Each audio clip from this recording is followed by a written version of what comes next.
Welcome back to the Daily Journal's live stream from the California International Arbitration Week. I'm joined here by former Ambassador David Huebner. Thank you so much for joining us. My pleasure. Do you want to get us started with giving us a little bit of background about your former roles and then what you're doing here in your current role? Okay. I am a full-time arbitrator at the moment and intend to continue doing that. I began my career in Los Angeles as an attorney, where I practiced for a large number of years. Transitioned into being an arbitration counsel instead of a litigation counsel. Ended up moving to Shanghai to open an office in Shanghai for Shepard Mullen. And while I was in Shanghai, President Obama asked me to become the ambassador to New Zealand and Samoa, which I did for 5 years. Upon my return, I became a full-time arbitrator, and I'm now affiliated with JAMS. Excellent. I mean, what a career. And I'm curious from that, what initially made you switch into arbitration? Like, what was the pull for you? Before you went and you set up the Shanghai office, what appealed to you about doing that? What appealed to me was I enjoy disputes work. In fact, I love disputes work. As an associate doing litigation in a big firm, I felt like I was spending a huge amount of time not learning advocacy, not actually learning skills, but going through documents, summarizing documents, buried in warehouses. And I began to consider, how do I build a career based on the part of disputes work that I love, without what I viewed as not a waste of time, but insufficiently productive activity. And insufficiently productive not only for the lawyers, but for the clients who are having to pay for all of that activity. That's what moved me from one dispute mechanism into another. Okay. And one other thing I'm curious about, your diplomatic experience, how has that informed your approach in your arbitration work now? Has that been a benefit to you? It has, because much of the work I do is international. And I think sometimes American lawyers unduly assume that legal culture, advocacy culture, evidentiary culture is homogenous around the world. And serving as a diplomat in another country showed me just how wrong that assumption is. Now, that wasn't my first introduction to it. I spent a good bit of my career at Kuder Brothers, running offices overseas. And when President Obama asked me to go into diplomatic service, I was 3.5 years into full-time residence in Shanghai, where I had started an office for Shepard Mullen. But I think particularly those of us who practice in the international field predominantly are well served by having direct understanding of the dispute cultures outside of the United States. Okay.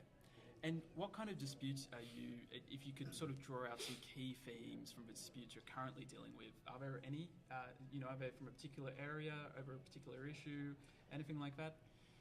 Not particular issues, but there is evolving law that I'm always interested in, because although I have a wide range of cases, I am predominantly active in the tech and pharma sectors. Okay. So I spend a good bit of time with technology disputes, IP-related, IP origin pharmaceutical disputes. And so I think the trends people should be watching are things coming out of the tech sector, not only the rapid development and integration of artificial intelligence tools into legal practice and potentially into disputes practice, but other developments like that. Okay. And of your disputes that you sort of oversee, are a lot of them here in California, or how is your time kind of split by country or by jurisdiction? The bulk of my practice is international, and in terms of how it splits, maybe a third of my work is California-based or California origin.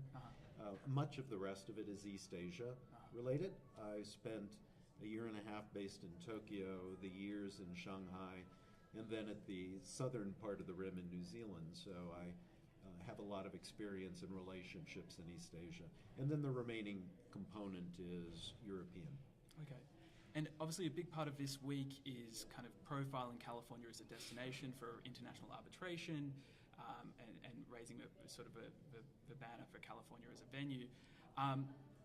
Have you noticed during your practice California increasingly becoming a destination that people are considering for arbitrating their disputes? Absolutely, particularly with the revision of the arbitration laws and the passage of an affirmative international arbitration set of provisions in our statutes. That helps immensely. Even more than that, though, we are the fourth largest economy on the planet. I am not a Californian by birth. I was born and raised on the East Coast, went to school on the East Coast. But with an interest in technology and life sciences, this is the place to be. This is where the innovation is. This is where the behemoths in the sectors are. Having said that, is there anything from your perspective as an arbitrator that California can do more of, or changes we still need to make at a policy or a regulatory level, which would really help international arbitration take off here? Well, I think there's one thing, and it's not a policy or regulatory. It's an attitude. Okay. Some of the most successful seats on the planet and some of the most aggressive up-and-coming seats have political and business support, promotion. California does not self-promote at the government and business level the way I see in places like Singapore and Hong Kong. And I think in order to really consolidate our strength and build a world-class seat, government and business, consumers and the government need to understand their role in promoting and supporting the seat, not leaving it just to practitioners to do it themselves. Okay. And here at California International Arbitration Week, what are you involved with? Have you been part of a panel event here? Yes, I was on the first panel this morning on the use of AI, the use or non-use of artificial intelligence in arbitral practice. And key takeaways from that panel that our readers and listeners and watchers would be keen to know? Key takeaways, the tools are not ready for prime time, and a lot of my colleagues are concerned about how the tools will be used. There's also a good bit of skepticism, I think, in the room about the viability of artificial intelligence decision-making having a meaningful role in what we do in our daily work as disputes professionals. And I find all of the concerns, except that one, legitimate. I think we need to understand the great power of technology and how quickly technology evolves. It evolves far more quickly than humans do. And are we getting better as the legal profession at adapting quickly to that, do you think? Or do you think there's still some hesitance to... I think there's a lot of... It's a relatively new phenomenon. ChatGPT has only been out a couple of years. So the debate, although the real debate should have started in 1970 when the first paper on artificial intelligence in dispute resolution was published, most of the sector is only discovering the concept in the last 2 years. So I'm actually delighted with how much bandwidth is being spent on wrestling with it. Okay. That's a good sign. Okay. And I think the takeaway for me is people are intrigued and wanting to find a way to integrate the future tools into the way we work. Great. And for the rest of the week, anything in particular you're planning on attending or looking forward to discussing? Well, if I knew you were asking that, I would have looked at the agenda. I was in London until yesterday. Okay. I just got off a plane late last night, so I wouldn't miss my own panel. Yeah. Once we're finished here, I will look at the program. Excellent. But I'm staying for the week, and I'm hoping to be present for most of the panels. Great. Well, thank you so much for your time and for giving us a bit of background on your practice. We will be live streaming for the rest of today from California International Arbitration Week. Stay tuned for more updates.